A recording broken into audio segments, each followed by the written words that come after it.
ఎలా ఉండాలి ఏమిటి సొసైటీ. నేను ప్రజల మనిషిని, ప్రజల కోసమే బతుకుతున్నాను.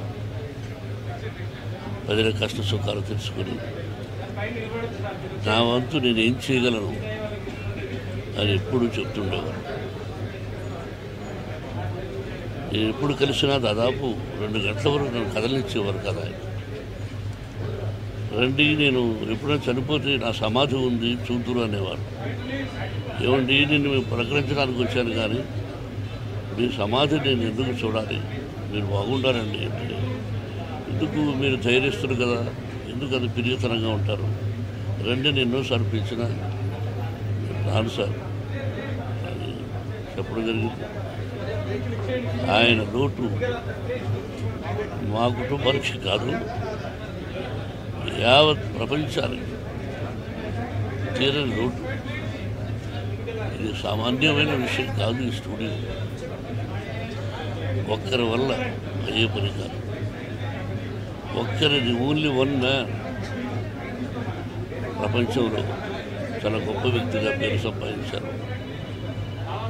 ఆయన ఎక్కడున్నా ఆయనకు మనశ్శాంతి, కుటుంబానికి మనశ్శాంతి, ఆయనకు ఆత్మశాంతి జరగాలని భగవంతుడు కోరుకుంటున్నాను. గ్రేట్ మ్యాన్, పత్రికా రంగంలో రారాజు, అలాగే స్టూడియో అధినేతగా కూడా రారాజు. సరే,